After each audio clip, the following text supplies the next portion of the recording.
Good day to you all. My name is Dr. Leon Perlman.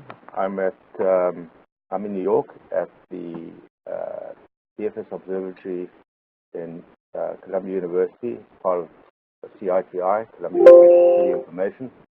And I want to welcome you to our webinar, one of the series of webinars that we have. And this one is on Regtech, or Regulatory Technology, presented by Professor Buckley. And it's evening now in Australia at the University of New South Wales, where he's located. We thank him for staying up late to present to us. So just some housekeeping notes. Please, right now, switch off your microphone, put it on mute. There's a little button next to your name on the screen. So switch off your microphone so that there's no ambient noise that disturbs the other participants, the other presenters. Please also don't ask any questions via audio at any time, and if you are going to send questions, please send it at the end of the presentation to the moderator via chat box only. So no audio, please mute your microphones now and your video, please. Thanks very much for your cooperation. So today's agenda, very briefly, is we're going to do an introduction to the DFSO, to the presenter, Professor Buckley, and we're going to do about a 45-minute presentation. Then we're going to ask you for questions, and we're going to do two quick polls. And we know that there are many participants who sit together in a room, up to 20 at a time. So if you are near a computer in that room, our poll is going to ask you how many people are in the room, and another question. So whoever's in that room, please just go to the computer and answer the poll. We'd appreciate that. Then a live minute 15 Q&A, and for those who know this, there's an optional quiz straight after the webinar. It's only live for 2 hours, and for certificate purposes, which I'll go into, you have to do it within the 2 hours. If you complete it afterwards, it doesn't count for certificate purposes. So a bit about the observatory, dfsobservatory.com. It's a very dynamic website with a very rich content, including our legal database and the archive of the webinars. This is the team bringing you the webinar today. Professor Noam, Dr. Perlman, myself, Mr. Weschler, Jason Buckwitz, and Nora, who's just joined our team.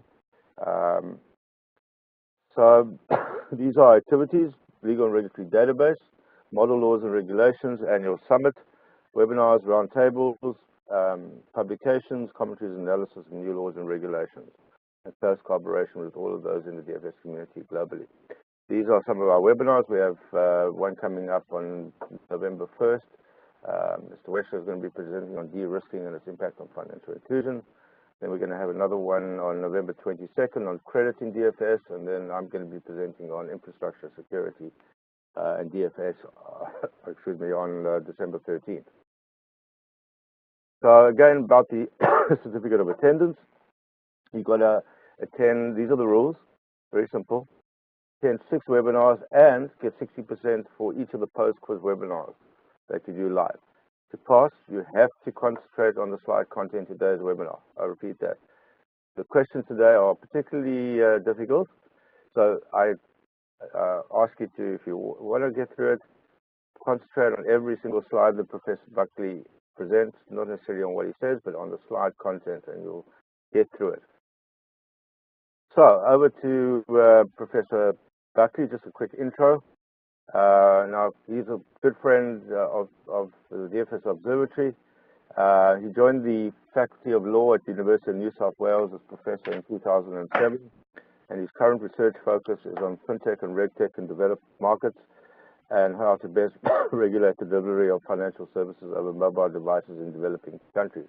And he really is a global expert on this. I've heard him speak.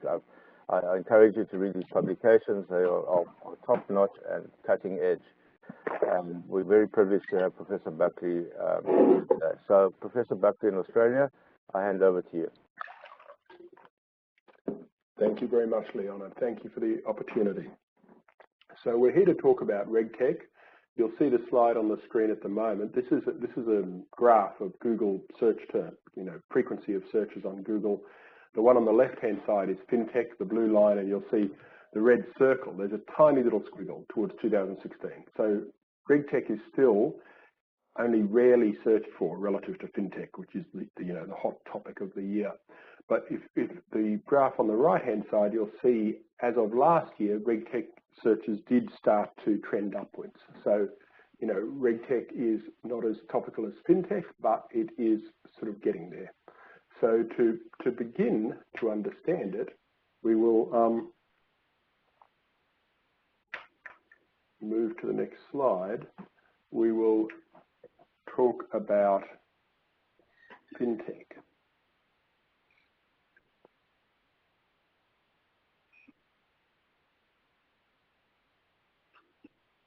If we move to, the next slide is just FinTech in the news, Regtech in the news. Regtech, even though it's not trending as much as FinTech, is all over the news. FinTech, to put it into context, which is something I like to do, we've got one major paper on this. Our research traces FinTech back as far at least as 1866, so in other words, 150 years ago. FinTech is the application of technology to finance, the same way Regtech is the application of technology to regulation. Both of the two phenomena have developed in different ways, but over sustained periods of time. In the case of FinTech, as you'll see in this table, the first 100 years of FinTech was something related to the developed countries. The key player was infrastructure, the sort of shift driver was infrastructure, and it had a huge contribution to financial globalization. And the 1866 year is one we picked because that is when the transatlantic telegraph cable was laid. That's when London was connected to New York for the purposes of, you know, instantaneously affecting financial transactions. And that started this first great period of globalization, financial globalization from 1866 to World War I.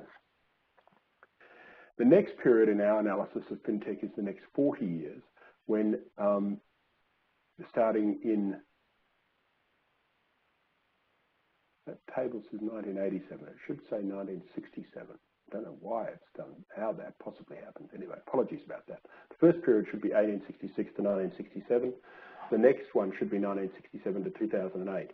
And the late 60s, early 70s, by the late 60s, credit cards had been really well established as a payment mechanism. NASDAQ was created in 1971. Berkeley's created the first ATM machine, automatic teller machine, in about 1967. And Texas Instruments created the handheld calculator, which changed analysis in financial markets.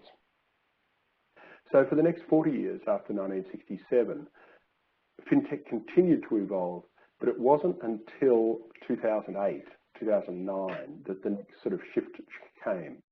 And in the developed world, it came because of the financial crisis.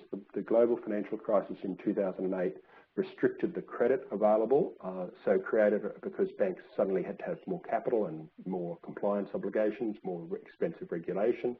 So there was less credit available. There was more room for startups and entrepreneurial ventures to provide credit.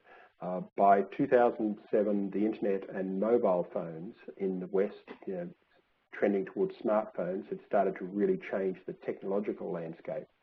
And so after the global crisis, we see the modern forms of FinTech developing, which are sophisticated payments applications, robo-advice, peer-to-peer lending or marketplace lending platforms whereby lenders are connected directly to borrowers, you know, taking banks out of the middle, and the various other sorts of FinTech applications that are sort of challenging banks and bringing more competition into the banking sector, and typically identifying things that banks don't do all that well, and doing them better, sort of relieving pain points in the delivery of financial services. In the developing world, is what we call FinTech 3.5 as opposed to FinTech 3.0. The timing was the same. It happened from sort of 2008 onwards. What's interesting is the impetus was totally different. It wasn't the financial crisis. It was really a decision by governments and an awareness of the, you know, extraordinary developments in Kenya, Tanzania, and East Africa more generally, with M-Pesa, with creating electronic money on people's mobile phones as a way of getting financial services to people who otherwise have never had financial services. And so there was that role of Kenya as the exemplar was very important, but so was government policy. Around the world, central banks and governments have decided that there's never going to be a bricks and mortar banking network in their country, particularly in the rural, poorer parts, regional parts of the country, and that the way to give these people all the sort of, growth-inducing benefits of access to financial services is to create mobile money on a mobile phone, which allows payments, saving, potentially microinsurance and other sorts of things. So the story in the developing world has been very different than the story in the developed world. This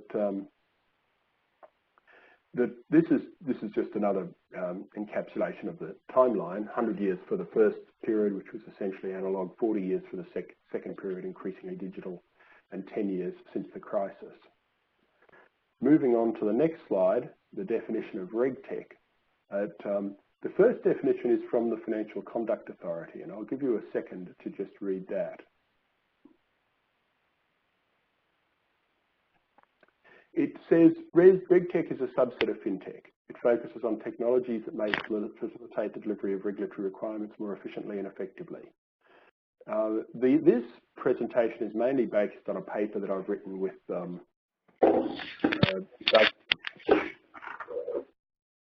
Doug Arner and Janos Barbaros, and at the end of the slides you can see a reference to it. You can download it from SSRN if you're interested. We don't agree with that. We don't see Regtech as a subset of FinTech at all. We see it as something much broader, and I'll talk more about that later.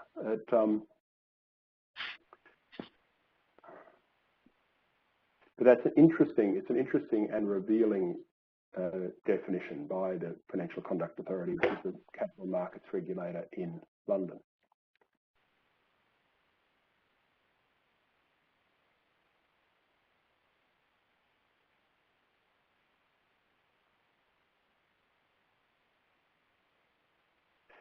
So now we move on to Regtech, this application of technology to regulation. If we go back to, say, 1987, what we've termed Regtech 1.0, this was the beginnings of it was sort of the 1980s. And for those of you, not many of you are probably old enough, but I'm old enough to remember when Ivan Boesky was led off in handcuffs from the trading floor in Manhattan, which was about that time for insider trading. And the way his activities had been discovered was a computer had, run its eyes over trading activity, and it had noticed that there'd been sharp upticks in activity shortly before an announcement with good news. So somebody knew the good news. That somebody knew ahead of time and was trading on the basis of this information, and by a very simple process, checking on the trades that are recorded electronically, that person could be identified and an insider trading application could be brought. So that's a very, very early application of applying technology to regulating markets better. That's the first point there, analysing exchange-based activities. The other thing is we move through that period in the lead up to the global financial crisis, the risk management models for banks had been changed. Banks had their own models, were allowed to develop their own models for the amount of capital they needed to have, and were able to feed a lot of their proprietary data into the determination of how much capital they had. So that was sort of early examples of applying technology to regulation. More recently, since the crisis, Regtech 2.0, this is the first point there is that Regtech facilitates compliance, and pretty much that is what it has been in most markets around the world. So the estimate is that 2008, which gave this great impetus to FinTech and Regtech, the post-regulatory obligations that were imposed on the post-crisis obligations imposed on the banks were massive. And the estimates run anywhere from $5 billion to $20 billion a year.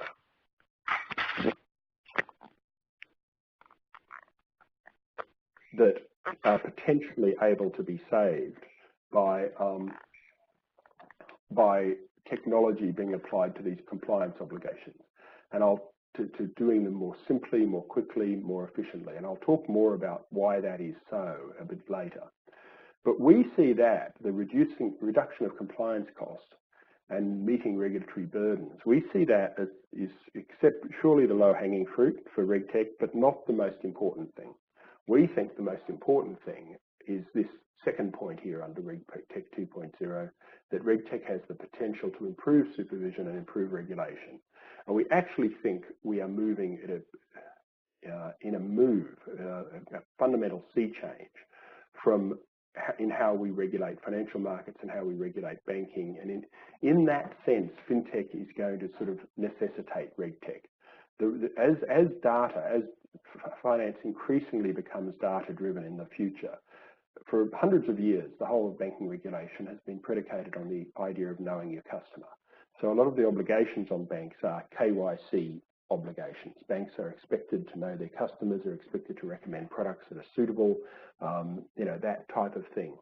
But in the future, knowing your customer is mainly going to be a product of knowing the data that you have about them. And the data you get from the banking relationship will only be a small fraction of the total amount of data that you are using in making your financial decisions as a financial provider. So as the yellow box at the bottom says, we think we're moving from a know your customer era to a know your data era, which is a fundamental change, a really fundamental change. So, and as the next slide points out, fintech was spurred on by the 2008 crisis. Regtech today is largely a response to 2008 initiated changes, because Regtech today is mostly about helping financial institutions save money, save on the costs of compliance, on the reporting requirements, on meeting their various obligations. But we actually think its real potential is to potentially prevent the next crisis or reduce the severity of the next crisis by helping regulators regulate not in an after the fact sense, which is the main way they do it today, but in a proactive, close to real time sense, which would be a very, very different sort of world. So the next slide, rise of Regtech. Fintech has been a bottom-up sort of phenomenon. I like to say fintech is the result of a lot of people wanting to become the next Elon Musk, the fellow, made a fortune out of PayPal. Fintech is typically characterized by small startups, by relatively young, tech-savvy entrepreneurs looking to make a lot of money. Regtech is more a product of what we characterize as top-down institutional demand. In other words, it's something that the big banks have needed. As I'll come on to a little bit later, the compliance burdens on big banks are utterly extraordinary. There's a lot of money to be made by selling to big banks applications that reduce those compliance, or doesn't technically reduce the burdens, but make the burdens easier to satisfy, easier and cheaper to satisfy. So as I've said here, Regtech's growth is a response to massively increased costs of compliance, the post-crisis regulatory changes that require so much more data reporting and disclosure, and also developments in data science, machine learning, algorithmically mediated analysis, and to a small extent so far, regulators' efforts to enhance efficiency of supervisory tools. But that is what we think is coming in the next wave. Now, in the next slide, when I talk about compliance costs, this slide gives you a very good idea of just how vast those compliance costs increases have been since 2008. After 2008, we've had a worldwide plethora of regulations, some issued, as part of, say, the Dodd-Frank regime in the US, but a lot of stuff promulgated by the Financial Stability Board and Bank for International Settlements and others. And here you'll see, UBS investing, close to $1 trillion in meeting new regulatory demands in 2014, with $500 billion being permanent ongoing cost of meeting the regulatory demand. JP Morgan hiring 13,000 people and spending $600 million in 2014 on regulatory and control technology, in other words, mostly on Regtech, and Deutsche Bank investing 1.3 billion euro in meeting new regulatory requirements. So you can understand there really are vast sums of money being invested or having to be invested to meet these obligations. So therefore, there's a correspondingly large opportunity for people to develop technological applications to do this stuff more quickly, to marshal the information, submit the, put it into the form that the central banks or the relevant financial authorities want, and do it, stop doing it manually, start doing it in, running by machines. And that's largely, as I've said, been the story up to now. So Regtech, as I've been saying, has these two limbs to it. The present, what has mostly been so far, is efficient tools to deal with regulatory and compliance demands, and other tools to help global banks develop centralised risk management, run their various trading books and positions on a global basis in sort of real time, which requires a lot of technology. One of the reasons there's been this lag in regulator uptake, which you see on the right-hand side, is because typically regulators don't have so much money. It's the financial institutions and the big banks are, burdened with regulatory obligations, but also awash in capital. So they've been able to afford it, and they've been the obvious parties with the deep pockets that, Regtech developers would target as a market for their goods. But we think that regulators are going to have to be better, or at least some regulators will start to be better funded.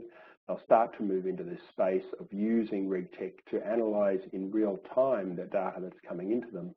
And that will give them large comparative advantages, and it'll force other regulators to follow suit. I think, so in terms of the next slide, Regtech for regulators, we're moving into this era of big data, which I'll talk about a little bit in a moment in the context of the companies we've called the tech fins. But so regulators need to develop the IT capabilities and the systems to monitor and analyse new data sets. They've certainly got the data sets already, they're just not doing very much with them. Cyber security is a huge issue. As the financial industry becomes more and more digitised, it's more and more vulnerable to attack and theft and fraud. And also the ultimate goal, macro-prudential policy. Macro-prudential is a very big word, which basically means systemic stability. It basically means in the old days, the way regulators regulated a financial system, by the old days I mean prior to 2008, was they regulated the major players in the system. They regulated the institutions. And the idea was if the major institutions were sound and safe, then the system was sound and safe. 2008 showed the lie in that you could have safe institutions that were so systemically interlinked that they could suffer problems. The contagion effects from other institutions or network effects could be so severe that the whole system becomes extremely wobbly, even though most of the players in the system are relatively solid. So macro-prudential regulation developed out of that as the study or an attempt to allow for these systemic linkages and how one part of the system affects another part of the system. And that's probably the greatest potential of all of Regtech, to analyse in near to real time what's actually happening across the system as a system, not as a series of sort of treating institutions as separate islands, but actually see where the money's flowing, see where the risk is pooling, see where the obligations are at any one point in time, and see what happens in a systemic, systemic way.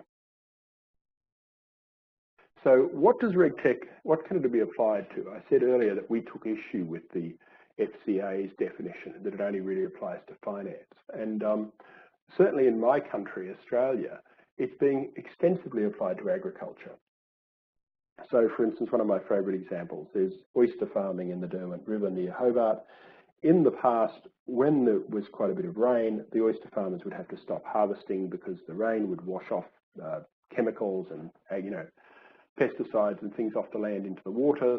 The oysters are filter feeders. If the oysters ingest this stuff, they're not fit for human consumption. So typically, after periods of rainfall, the farmers would have to stop harvesting for 5 or 6 days. Now, they only really stop harvesting for about a day or less, because there are little sensors in the water that detect when the salinity, this is sort of brackish water in the mouth of the river, they detect when the salinity is falling. In other words, when the fresh water is coming in from upstream, and that is when there's a risk to the quality of the oysters. And that's a relatively short period of time, and it can be assessed in real time as the composition of the water is changing. So, and the way you do it in a Regtech sense is you link the regulator, the Department of Agriculture, into your information feed. So the Department of Agriculture can see in real time on a computer screen how your water conditions are changing, and then they can see how they can correlate your conduct, in other words, your not harvesting, with those changes. So, you know, another big area for Regtech in Australia and New Zealand is certifying the provenance of food. One of the things we're good at is growing very clean, green food, organic food, or food that meets certain health standards for export to places like China, where a lot of the food doesn't meet such health standards, and there's a growing middle class with the money to pay for sort of clean, green food. So again, Regtech is a technological way of sort of proving the provenance, the origins of the food, the quality of the food, that sort of thing. Healthcare is another one. You know, we're moving to a national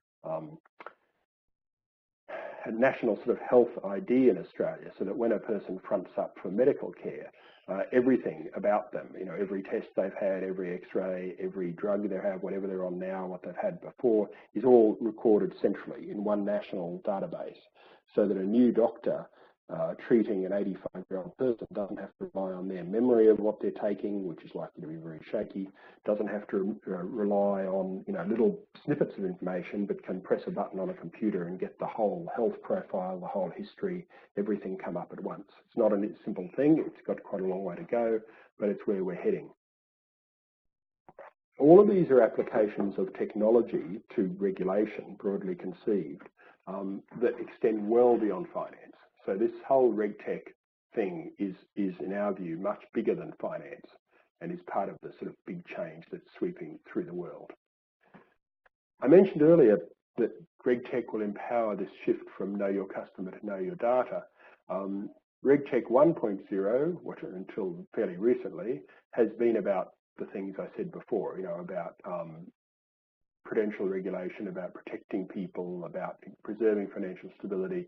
But it's been, the important thing is reactive, the third last word there, in the sense that the regulators have collected information, but typically the way they've regulated is they've waited for something to go wrong. And then once they know there's been a problem, they prosecute somebody, they sift back through the information they've collected, and they find the information to make their case. So regulation is reactive, it's backward-looking. We think we're moving into a new era, what we've called Regtech 2.0, where algorithms are working over data, are looking for problems, are actively searching for bottlenecks, risk accumulations and stress points in the financial system, and allowing the regulator to, you know, get on the telephone or issue orders to institutions about what's happening, because the regulator is seeing things happen at the same time the institutions are seeing it happen. So not a reactive system, not waiting for the crisis to hit and then prosecuting people for misbehaviour, or in the case of 2008, prosecuting almost nobody and doing almost nothing in hindsight, which is a different story. Not that sort of reactive system, but very much more a proactive system. The other way we think technology will be proactive in the future is that a lot of the Regtech applications will be built into the products. So in the future, we suspect there'll be a lot of financial products which will have the rules built into them, so that the person buying them fills in lots of information about themselves, and the product itself generates a red flag saying, no, this is not suitable for this person, or this person needs to have this particular disclosure made to them before they're eligible to purchase this, or, you know, those things will be sort of built into the design of the software around the financial product. So again, it'll be a real-time thing, not after-the-fact thing.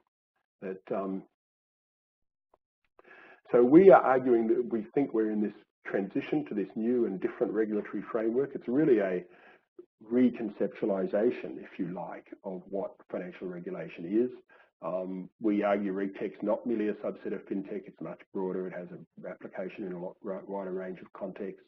It's more than an efficiency tool. It's more than just saving big banks money, although it certainly does that very well, and that's important. It reduces the cost of finance for everybody, but it's more than that. It really has a central role in this paradigm shift, this sea change, from knowing your customer to knowing your data, and it'll be critical in helping the regulators use the rivers of data that they have coming into them. And I've been talking a lot about how much data the regulators have. Well, this next slide, Form 2052A, is a very good example. This is a form that in the US, at least, globally systemically important banks, GSIBs, have to lodge daily. They have to lodge at T+2. In other words, they have to lodge 48 hours after the day that it's relevant for. Smaller institutions only have to lodge it once a month, and they only have to lodge it 15 days after the end of the month. So for smaller institutions, the burden isn't really so large. But for the large institutions, in other words, those with consolidated assets over 700 billion or over 10 trillion assets in custody, they have to lodge it every day. They have to lodge it within 48 hours. And the regulator's estimate in the US is that it takes 220 hours to complete the form. The form's 64 pages long, and its completion will take 220 hours of people time, which is, if you think about it, about 35 people working full time on just compiling this information and submitting it every day to the regulator. So that instance, and this is just one piece of reporting information, that's not the whole box and dice by any means. So this form tells you two things. Firstly, it tells you the potential of Regtech today to save big financial institutions money, because to the extent you can automate a lot of the assembly and submission of that information, you can save a lot of costs. 220 hours of a sophisticated finance professional's time is a lot of money. But it also tells you how much information the regulators have. And at the moment, they do almost nothing with that information, except in the after the fact sense of trolling back through it when there's been a problem and they want to bring a prosecution and finding the evidence for the prosecution. That's all that is used for today. But if we had software, algorithmically powered software running all over that information, it would, in a matter of an hour, be able to deduce all sorts of things about the information, and therefore empower the regulator to regulate the market in a totally different way, in a proactive, forward-looking way, or at least a real-time way, rather than months or years after the fact. So again, we see that this sort of sea change is happening. And in terms of definitions of Regtech, I started with the definition on the left on the next slide. Regtech is a subset of fintech that focuses on the more efficient delivery of regulatory requirements. On the right-hand side, interestingly, the Bank of England, so the same country as the Financial Conduct Authority, but a different entity within the same country, it sees Regtech as something that allows for a real-time and proportionate regulation that identifies risk and enables more efficient compliance. So it sees Regtech as much more as how we see it, that it's about risk and regulation is its higher order function, and saving money on compliance is important, but it's not the most important thing that Regtech can achieve. And it's not surprising that the Bank of England has the broader, more forward-looking definition, because over on the next slide, what I've called Andy Haldane's vision. This was from a speech 3 years ago. Andy Haldane's the chief economist of the Bank of England. If you have the opportunity to read what he writes and you're interested in these things, you should, because he's one of the best thinkers in the world on this stuff. And he says he has a dream. It's futuristic but realistic. It involves a Star Trek chair and a bank of monitors. Obviously, he's interested in being Captain Kirk at some level of his psyche. And it involves sort of Andy sitting in the middle of this huge bank of monitors, looking at the global flow of funds in close to real time, looking at money moving from one country to another, in much the same way as happens with global weather systems, global internet traffic. And it would allow the regulators to see where the money is moving, to chart spillovers, to see correlations, to see potential stresses coming up. If you contrast this vision of the Bank of England's chief economist with where we've been in the past, when the Asian crisis erupted in 1997, 20 years ago this year, by late 1998, most of us knew what had gone wrong. But it took that long for the World Bank to generate a lot of the data in the World Development Tables and in its other documents, and to see that where the money had been flowing into Thailand and other places, and to connect that to knowledge about what the money had been doing when it had been getting into these countries. It had been going into uses that were not going to generate foreign exchange, which was going to allow the funds to be serviced. So about a year and a half afterwards, we could reconstruct things and know what the problem was.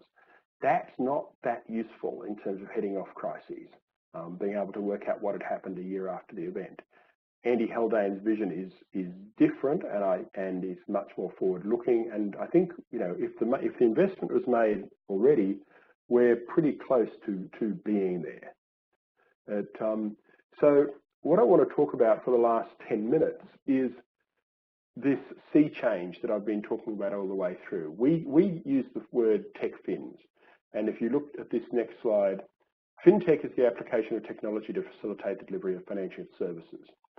Techfin is the reverse. It's the application of financial services to the technology. So you start with technology and data.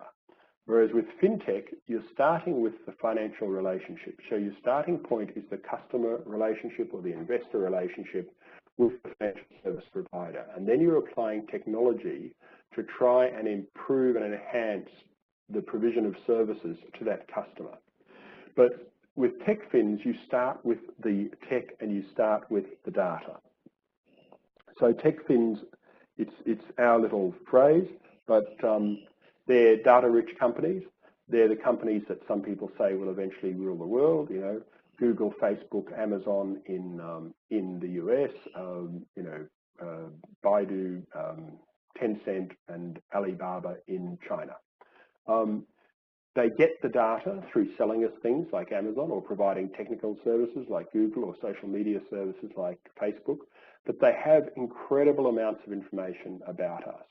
And where this development is most progressed at the moment is China. When Jack Ma, the owner of Alibaba, when Ant Financial, which is Alibaba's finance subsidiary, makes a small loan to somebody in China, a loan of a couple of $100 US, something like that, they claim to be using 20,000 data points on their average customer when the algorithms decide, and it's not a person, it's a bunch of algorithms, decide whether to extend credit to that person or not. And that is partly a result of the fact that China didn't have the established bricks and mortar bank networks. So what happened was technology leapfrogged the establishment of those networks, and because in part the People's Bank of China stayed away from it until 2015 and let fintech develop the way it wanted to, it developed very, very quickly and filled this need that wasn't filled by conventional banking. And in the modern world, the way you fill that need is you look at data. So just to go back one step right to the beginning, in the old days, customers approached a bank, they filled out a long detailed form about their assets and their liabilities and their income and their rent and their expenses, and put all this financial information into the bank. Then they started transacting with the bank. The bank got to know them better and better, and on the basis of that information, the bank was able to extend credit to them, was able to price insurance for them. And basically the organising idea is that the party that knows your risk profile best, the party that has the most information about you, is the party that's best placed to price credit to you, is the party that's best placed to price insurance to you. And for centuries, that party has been your bank. It's the only party that's really known very much about you financially. That is simply no longer the case. These data-rich companies, such as Amazon, Google, Facebook, Tencent, Alibaba, know much more about you than your bank. And they don't know about you quite as directly as the bank used to know, perhaps.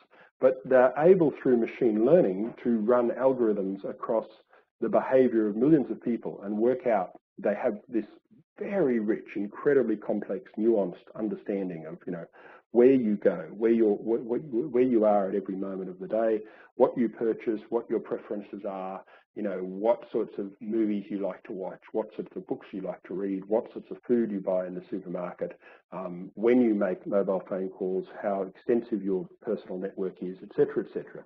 And across all this information can be run algorithms that analyze the information and compose a very sophisticated, nuanced credit score for you. And this is the world that we're moving into. So our theses, if you like, on this world is that tech fins have their origins in big data. In other words, these data-driven companies start with data rather than a customer relationship.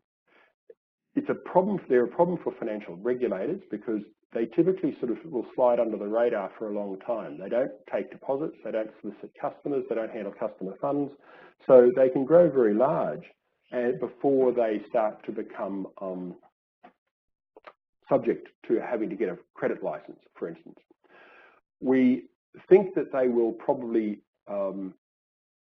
provide two services. Initially, they will either become the conduit by which people deal with financial entities. In other words, people will borrow money through Google or Facebook or Amazon. The loan actually won't be extended by that entity. Google or Facebook or Amazon will just be the conduit that connects the person to the financial service provider, the bank that's in the background somewhere, but the party that the customer is dealing with will be the data company, not the bank. And this is very likely in a lot of markets because people like these companies and trust these companies more than they like and trust banks. There's lots of surveys to that effect. So either they will serve as the conduit or they will simply serve as the source of information that the banks use. So they already are selling lots and lots of customer information to financial service providers, either in raw form or in processed form, and that trend will continue. So these data-rich companies will be the source of the information and the data that drives the provision of financial services increasingly in the future. This is a big challenge for financial regulation because, as I said, they will largely slip under the radar and not really be noticed, probably until too late by regulatory obligations. And we probably need to rethink financial regulation, and Regtech is part of the answer to rethinking that regulation. Certainly, at the moment at least, the regulation needs to impose reporting requirements on these entities. They need to be feeding information into the regulators. The regulators should be reviewing the algorithms because algorithms can have all sorts of unintended consequences that are nefarious, that disadvantage certain groups because they are based simply on correlations. Often they can breach all sorts of discrimination laws and other things. So the algorithms and the effect of the algorithms certainly needs to be assessed. And doing all of that is going to require Regtech. So as we move increasingly into the world of data-driven finance, the role of Regtech is going to be much, much larger. So to sum up, there's two papers that, if you're interested, you can have a look at. The one on the slide at the moment, From FinTech to TechFin, the regulatory challenges of data-driven finance. The easy way is to click onto that link or just Google the word TechFin and my name, Buckley, and SSRN. SSRN is the Social Science Research Network. If you Google SSRN, Buckley, and TechFin, you'll get that one. And if you Google, SSRN, Buckley, and FinTech, you'll get the next paper. So thank you very much for listening. Professor Buckley, thank you very much for a great presentation. I think you've covered pretty comprehensively the rise of Regtech and and its impact on compliance and regulation. So in the remaining time, I want you, those online, please, if you could, if you'd like to send questions to Professor Buckley, to Ross, send it in the WebEx chat box. Please, again, if you've joined late, no audio-based questions, please. So keep your microphone on mute. We do the text, the questions, the Q&A, and text only. So Michael, our techie, is going to bring up two polls. We just would like to see who's participating, your organization type, and how many people are viewing the webinar. Again, if you're in a room, and we know that there are a room with multiple people in one room watching these webinars, and we thank you for that. We'd like to see exactly how many. So if somebody in the room can please go to the computer as the poll comes up and answer the poll questions, we'd appreciate that. We're just going to wait for the poll questions to appear. And I should put appear momentarily, but in the meantime, please send your questions to the moderator. There's about 45 seconds to answer the poll questions, and or 1 minute, give it a few seconds, and we'll then continue with the Q&A. And there's quite a few questions already coming through. Thank you for that from around the world. And I'll give you a bit of time now to do the poll, and just also let you know about the next webinar on on de-risking and its effect on financial inclusion. It's a very important subject. It affects remittances, and essentially it's the removal of the ability to have inbound funds go into developing countries. It's a very growing problem, so we're writing a paper on that, and we're going to produce a webinar on that next week. Okay, so the poll is closed. Thank you so much for participating in those who did. Okay, so we've got a couple of questions I'm going to ask that have come through. One is from Sunil in Mumbai.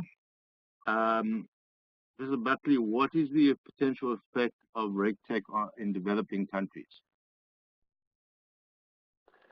Well, at the moment, I think reducing the cost of finance, reducing the cost of the provision of services through making the financial service providers able to more efficiently deliver their obligations to their central bank or to their market conduct regulator.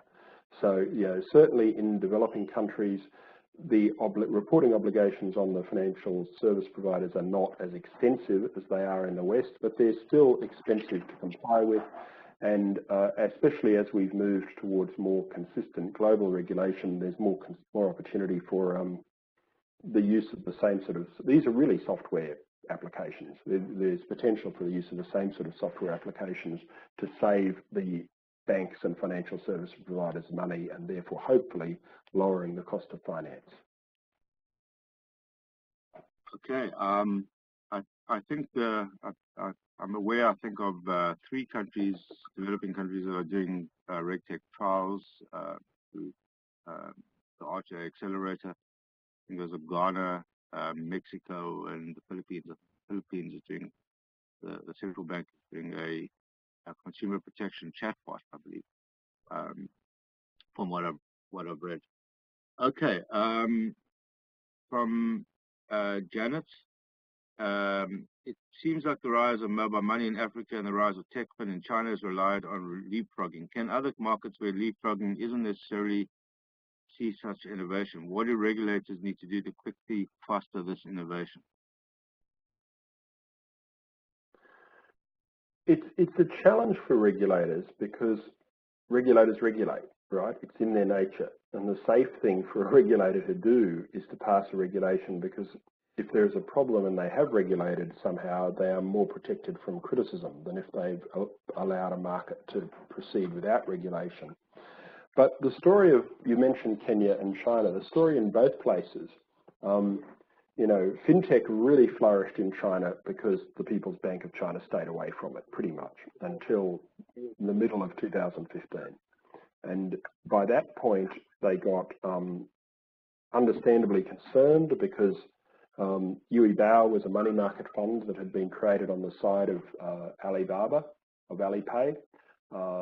Jack Ma noticed that people in Alipay, which was the payment arm of Alibaba, he created a payments mechanism for people to pay for his products that were being sold from Alibaba, and people were leaving the money in the account. And because they were leaving it in the account, not earning any interest, he thought, well, let's create a money market fund so they can make some interest. And so gave people the option of taking it out of just, non-interest cash and into some sort of investment. Within 9 months, he had the 4th largest money market fund in the world. Now, 3 years later, he's got the largest money market fund in the world. So in 9 months, this, Yui Bao, as it was called, the money market fund, had become as big as Vanguard and Fidelity and the US funds that had taken 50 years to develop in the US market. So by staying away from it, unless you're allowing it to develop and taking the risks associated with that, I certainly understand why the People's Bank moved in when it did, because once you've got a money market fund of that size, you've got something that's of systemic scale. But it was the same story in Kenya. The Central Bank of Kenya did not really intervene very much at all. They maintained a watching brief until it got to a systemic scale. And in most countries, mobile money is nowhere near that scale. So I think it's a difficult thing for central banks, but I think they need to watch it. They need to collect information on it. They need to, do some pieces of regulation, principally consumer protection, AML, CTF, because they don't have any choice. That's mandated internationally. Consumer protection, because if people lose their money, they're not going to use the service. But there's a few pieces of regulation like that, but overall, they need to try to reduce the regulatory burden as much as possible. That's the most contribution the regulator can make. Okay, thanks to you, Ross. From Ernst, a good friend of our webinars and the DFS Observatory in Kampala, are there any non-bank financial institutions that have implemented Regtech solutions, say in telecom? How different would their implementation be? That's it. I assume compared to regulators. Yeah, I mean, I think I haven't thought about that. I don't know the answer to that. Short answer. I think it's a really good question. Our thesis is that if there isn't already, there will be soon, in the sense that this is spreading across all sorts of, the technology just allows regulation to be, compliance obligations to be met so much more cheaply, reporting obligations to be met so much more cheaply, that it would be very surprising if this, if it's not in the telecoms sector already, that it doesn't start to, appear there soon. But the short answer is I'm not across developments in the sector.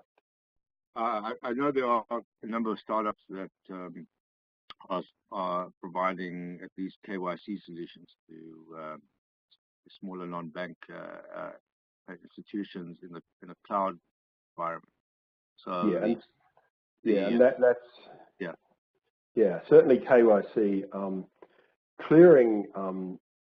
clearing customers for AML CTF compliance is a huge opportunity for Regtech, because at the moment that's done on an institution by institution basis. So, for instance, Luxembourg is contemplating instituting an AML CTF hub where financial services customers simply just get cleared once. They go through the process. If they're found to be compliant for money laundering and counter-terrorism financing purposes, that information all gets processed, it all gets stored on a hub, and anybody wanting to provide financial services to them simply accesses the hub, pays a small fee, and gets a green tick or a red cross as a result. And, the typical customer might have relationships with 3 or 4 providers. Rather than each provider having to go through their own process, it's all centralized. Regtech has a huge application in that sort of context. It's interesting you say that. I was giving some workshops to regulators last week, and one regulator, asked the question to the group. I asked him, how do you think Regtech will impact you? And in the simplest way. And the answer was very simply that he doesn't need to pick up the phone to find out where his reports from the supervised entities are. Just that hassle of calling up somebody to find out where the reports was a benefit for him, not even the automated analysis. The automated collection. Yeah, it's just automated messages. Where's my report? Okay, from Stuart Camargo, how will ongoing U.S. administration efforts to roll back post-2008 crisis regulations impact Regtech going forward? Interesting question. Yeah, that's another really good question. Look, I don't pretend to be an absolute expert on US law, and I don't think anybody can predict what the US government is doing at the moment, if they are doing anything. They seem to be talking a lot and not doing very much. But I mean,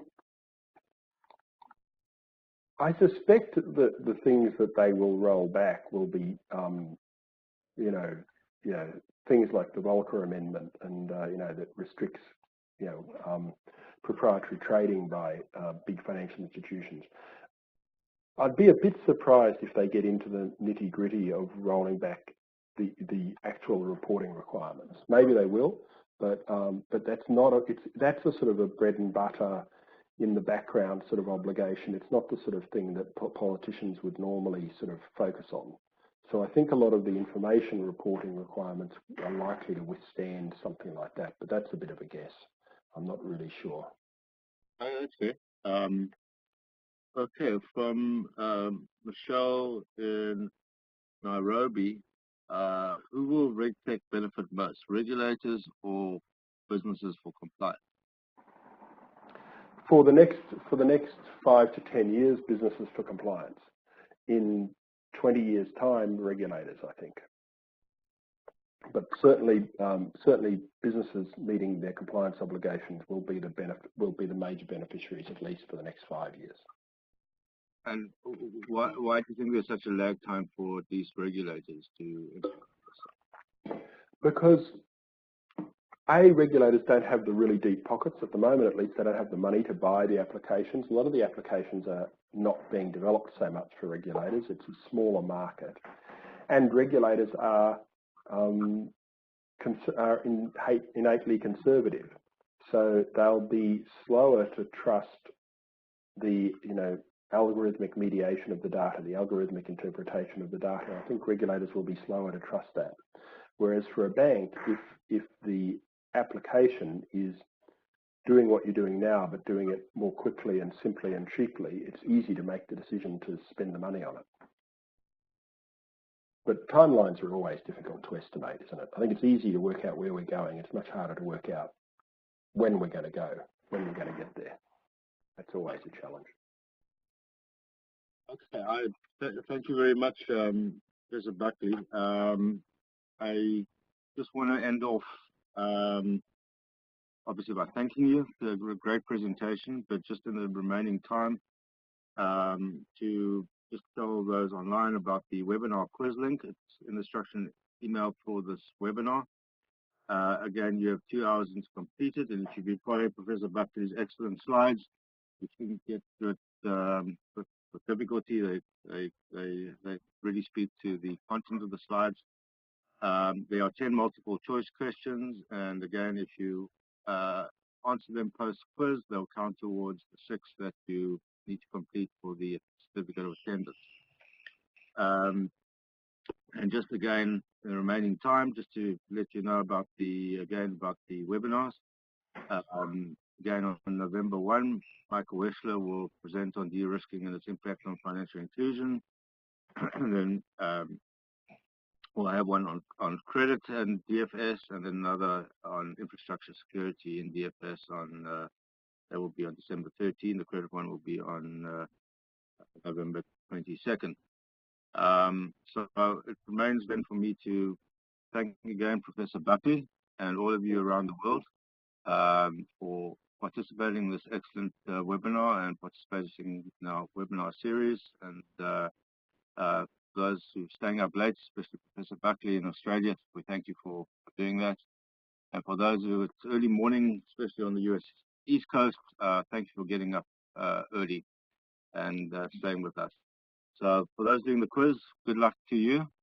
And for the rest, have a good day wherever you are in the world. It's a goodbye from me, Dr. Leon Perlman, and the webinar team here in New York. Have a great time.